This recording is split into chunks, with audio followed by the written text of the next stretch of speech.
They have been in existence ever since the for a very long time, I would say, because the first trans person that we know of, we cannot really trace it back to that time. So throughout history, human civilization, and human evolution, we have somehow forgotten the trans people because it was very convenient for the patriarchal society to ignore other genders and set all the rules that were for them. So they made rules that were beneficial for men, firstly, and then they made rules for women so they could serve them. That's how we have been, fighting to become the first citizen, because in the first place, we were made the second citizen. So if we will just focus a little bit on the existence of trans people and we try to understand them truly, and if we try to listen to their stories, it's really easy to break the shackles of the binary of men and women. And when they'll come up in the society, because a basic question that we need to put out to the world and to the society is, okay, you have made a set of rules for men, which are these. You have made a set of rules for women, which are these. But what are the rules for the trans people? Because they have never acknowledged the existence of trans community, trans people, the answer to this would be nothing. And that's how simply we can just break out the gender roles and gender stereotypes that we are currently facing in. Because a person who's neither a man nor a woman, who identify themselves as trans, who identify something that does not fits into the tight compartments of society. The question is, we will make the new rules, the trans community, and they will make the new rules. And with that, a lot of gender stereotypes can be solved with. So that is why I think it's important to talk about trans community. And the second thing that comes to and is generally asked from me also is about the gender reaffirmation surgery, or what we call a sex reassignment surgery, or what we understand as gender affirmation therapy. Different terms. I'll be using gender affirmation therapy because that's what I found suitable. So it's a fact. If you try to understand the psychology of a trans person, it's a fact for me now, even though I may or might not have these statistics, that most of the trans people do not want to go through gender reassignment surgeries. They don't want to go through the hardships of medical procedure to turn themselves and to change their bodies and their reproductive organs. Although a lot of people would want it, but mostly majority of the people, they don't want it. First reason is the poverty of it. It's not that it's a very expensive process, and all those people, even in my experience, those who have gotten the surgery, I've seen that they have come from a very elite, rich background, high class, upper class society members. And the second psychology or the reasoning that I've tried to understand from the trans people about this surgery is that they want to make their life easy by going through this surgery, because we at this, even in 2023, we do not stand in a position where we can promise a man who's dressing up as a woman, or as a man who's simply wearing nail colors or skirt, that violence will not be meted out against him, and they will not face any issues from the society. Similarly, we cannot accept a woman who is so much into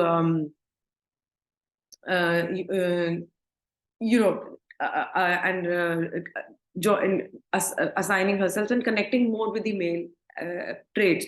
Although we can still accept the term tomboy, we can still see some women who are dressing up a boy, and there is a whole lot of reasoning behind it, that because they are becoming the superior gender, so it's not an issue. The issue comes to when to people who, those who are trying to identify as women, those who are trying to identify as not men, basically. And the reason why they want to go through surgeries, through a life risking procedure, is that they just want to fit in. They just don't want to go through every day of violence. They just want to look simply as just as man or just as woman in the binary of men and women. And I think that's an another problem that we'll be dealing with in the coming years. Um, because most people don't want to go through surgeries, and if we do not know non-binary people, then the situation will come out, and it'll be that a lot of people are going through surgeries only because they don't want to face violence, not because it's actually their free will. Because as a common human, I can just ask myself, we all can ask ourselves, it's not easy to go through these procedures, and why people are going through it. And if it is because of the society, if it is because of the laws that are being forced upon them, then we really need to think about these things. Which brings me to Section 6 and Section 7 of the Right of Transgender Act, which is applicable in India. However, I just want to talk about the basics understanding of this law and the situation in India and the objective behind this. So, section says that you can apply for an ID for transgender if you have not gotten through the surgery, and if you identify yourself as transgender, which could be a trans man, trans woman. So the first thing that comes to question is, as men and as women, we do not need to go through any government authority to get the certificate of female or male. But trans people are made to go through the authorities, the government procedure, which we know of takes a lot of time, especially in India, to get a certificate that can say, okay, now you are a transgender, which is not exactly self-identification. However, we're still in very nascent stage, so till here it is still acceptable that government authorities are involved. There is no misuse, etc., etc. The government authorities will give you a certificate, which is not so much a difficult procedure. There's a website you can apply to it, and this is free of cost. However, Section 7 says that if you want to get male or female on your identification, or if you want to get a certificate of male or female, then you have to go through the surgery. If you And what goes wrong with this, as globally we have accepted this concept of self to right to self identify. So right to self identify gives all of us the right to identify as who we are. It could be trans men, it could be trans woman, it could be transgender, it could be simply man, it could simply be woman. That's what we are standing at, or we are arguing for in books, through words. So that is what is written in the books, written in law. But this Section 6 and 7 comes in, which says if you have not gotten through the surgery, you cannot identify yourself as man and woman. It does not say directly, but it says indirectly that if you do not have a surgery, all you will get is a TG on your identification card. Now, a lot of people who identify themselves as TG are not comfortable with this word TG. They simply want to call themselves man or woman, and it could come a lot out of their fear of from what they might get from the society, and they might get apprehended from the society. So if without surgery you cannot get M and F, you can only get TG, means your all of your ID identification will call transgender, not trans men, not trans woman, transgender. But if you have gone through the surgery, you can apply under Section 7, which will give you from male to female. You can either go male to TG or female, or you can simply go male to female or female to male, vice versa. So the important question that we need to ask ourselves here, and one thing we need to understand here is, even though there are laws that are saying that they are protecting the right of transgender, but one way they are forcing them to get operations, and again to fit into the binaries. Either, so they're clearly saying either you choose a man or woman, because if you do not look like what we understand as stereotypical man or stereotypical woman, then at best you can get TG. That can subject them to violence from society.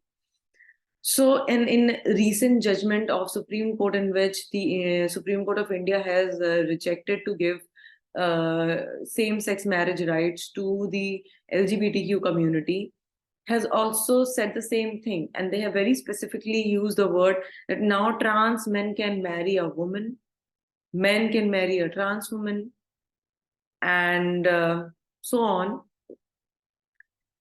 And they have again reaffirmed this binary concept that a man, and what it has come out to in news also, that now the transgenders can marry.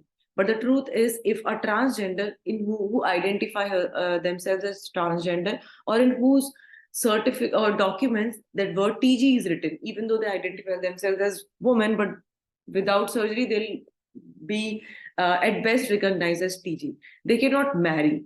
So this is a very systematic way to mislead people, because first thing, it is these concepts are out of beyond the understanding of common people as today. And it is also a truth, as I can tell as working in as a lawyer in courts of India, that even the judges in the Supreme Court of India do not actually understand or the psychology or the jurisprudence of gender justice. So again and again we are ending up reforming or reassuring these binaries and forcing people just to fit themselves in the boxes of men and women, no matter how you look, what you want, what's inside, etc. So saying is one thing, but getting it in law is different thing, which is not happening, and it is same throughout globally, except for some countries which has been very, very liberal and have truly identified these, that the gender develops at some age, so they can choose their own gender after 18, and so on, like Germany has done it. So this is what we are aiming at, and this is what we want to look at to get inspired from and implement the same things in developing countries. So because as so many things might not be in favor of developing countries, but one thing that we can surely do is what is going right and what is going wrong in the developed countries. So when we do the same thing, we do not make the same mistakes. And that is very important. And the last message that I have for the developing countries, because I think most of you are from developing countries. So thank you very much for hearing me out. And I hope I made some sense. And you're free to ask questions. Absolutely. Thank you so much for making everything like section 6 and section 7 very clear to us. Like, even I was not even aware about the TG concept. And also, I have few doubt that is like, if I talk about the intersectionality, so like in what way we can ensure that the transgender right advocacy is inclusive? First thing I think we need to start, and the first and most important solution is we need to, that this is something that you and I cannot do as binary people. That is one thing. We have to give a platform to the trans community, no matter whoever they could be, where they're coming from. Just let out these people, give them a platform to speak. And because it's difficult to understand these theories, medical concepts, and psychological, and not everyone is interested in getting into details, and that is something that we need to understand if we want to talk about awareness. So the only thing that can connect uh, with the general public is their stories, is their personal stories of what they've gone through, how they feel, because feelings just explains a lot of things that science and law cannot. So I think the first and most important solution is that we provide a platform to the trans community, so that they can speak for themselves, and try to give them a safe space, try to encourage people who are not dressed up as binary, and which can be small compliments. So make sure that, if we are seeing someone putting a nail paint, and we can just compliment them. And second is, this is societal, this will obviously take a lot of time, even though even after implementing the law nothing changes, but changing a law is a very big step. So secondly, we need to start is that this world where, and I know where I am coming from, it's very, very patriarchal, and I did not expect it, so much patriarchy and so much stereotypes from the advocates, because they are the most read people in the country, but that is not the case. They are most read and they are convinced about the wrong concepts, which is what makes them so difficult to even make them understand these things. So there will be few people who will be just have an open mind to hear their stories, and for them we can just connect the trans community with the general public. But for people who are very struck and strict with their thinking, then that is, we need some hardcore education on a regular basis. I think that's what it is. Yeah, absolutely agree with you. Like making laws, we need a transgender participation here too. And also, as you said in the introduction, also that we have seen that the surgery are really very, very costly, that many people like can't afford that also. So, second.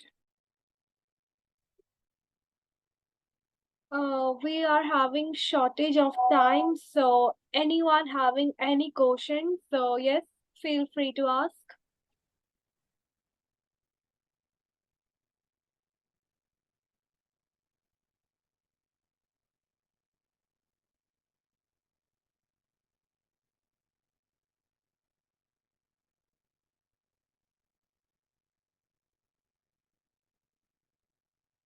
Okay, so it's okay.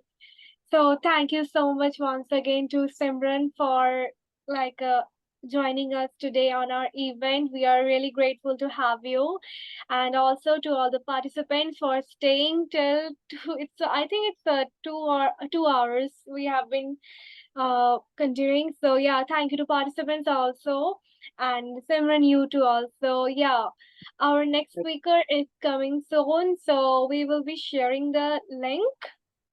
Yeah, thank you, Kavita, also.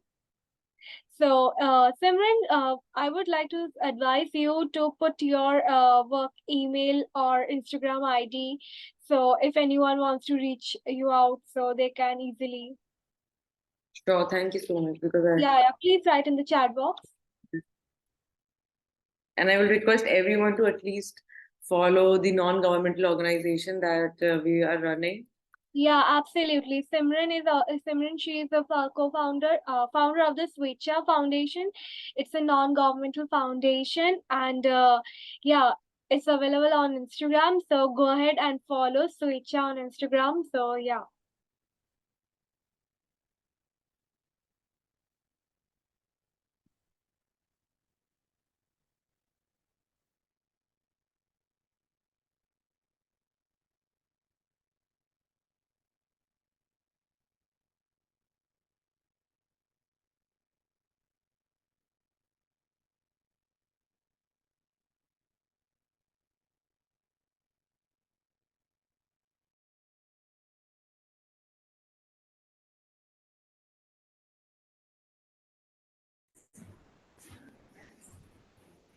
Hello.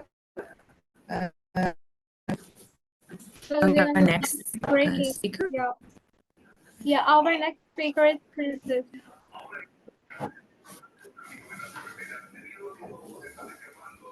Okay, so we're staying in this same session. Okay, so our next speaker, everyone, is Princess Avian Charles. I'm excited for our session.